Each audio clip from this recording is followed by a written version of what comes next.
Le président Ismaïl Omar Guelleh a incité la diaspora djiboutienne à jouer un rôle plus actif dans le développement du pays lors du premier Forum national des Djiboutiens de l'étranger tenu le 24 décembre 2025 au Palais du Peuple. Cet événement a rassemblé des ressortissants des divers pays avec pour but de renforcer les liens entre la nation et ses citoyens à l'étranger. Des mesures concrètes ont été annoncées, telles que la création de guichets dédiés pour simplifier les démarches administratives et faciliter les investissements. Les participants ont également partagé leurs attentes pour améliorer les échanges économiques et culturels et 7 membres de la communauté ont été honorés pour leur contribution.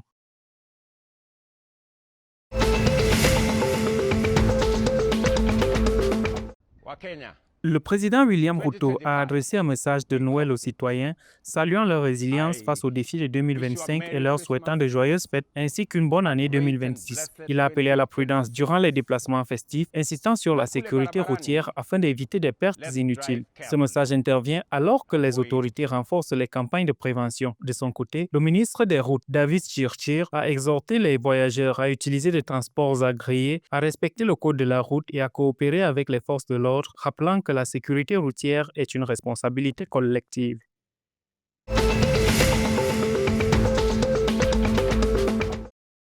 L'Éthiopie et les États-Unis ont signé le 23 décembre 2025 à Addis Abeba un protocole d'accord sanitaire de 5 ans d'un montant total de 1,6 milliard de dollars. L'accord, conclu entre les ministres Ahmed Shide et Mekdes Daba et l'ambassadeur américain Erwin Massinga, prévoit plus d'1 milliard de dollars de subventions américaines, complétées par 450 millions de dollars de cofinancement éthiopien. Il soutiendra les priorités nationales de santé, notamment la lutte contre le VIH, la tuberculose, le paludisme, la santé maternelle et infantile et la préparation aux épidémies. Les parties ont souligné l'importance de la transparence, de la durabilité et du renforcement des systèmes de santé.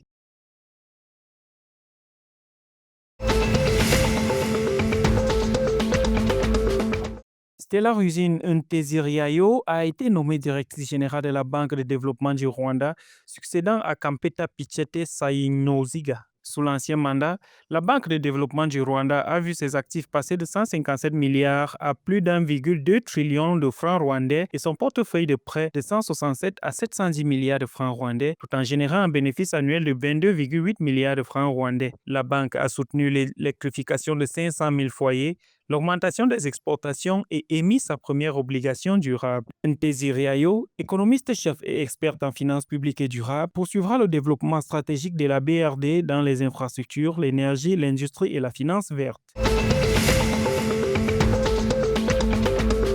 Steve Ntwari, président du club Zinduka, a souligné le 20 décembre 2025 que le cyclisme offre de nombreux avantages, notamment la maîtrise du stress, la prévention de certaines maladies et la promotion du tourisme à travers les sorties nationales et régionales. Le club organise régulièrement des voyages comme à Kigali, Kigoma et Mwanza et collecte des fonds pour le centre Tali Takum soutenant les enfants autistes. Parmi les défis, le coût élevé des vélos et équipements ainsi que le non-respect du code de la route limite l'accès au sport. Le club prévoit en 2026 le tour du Burundi de 1000 km sur 9 jours.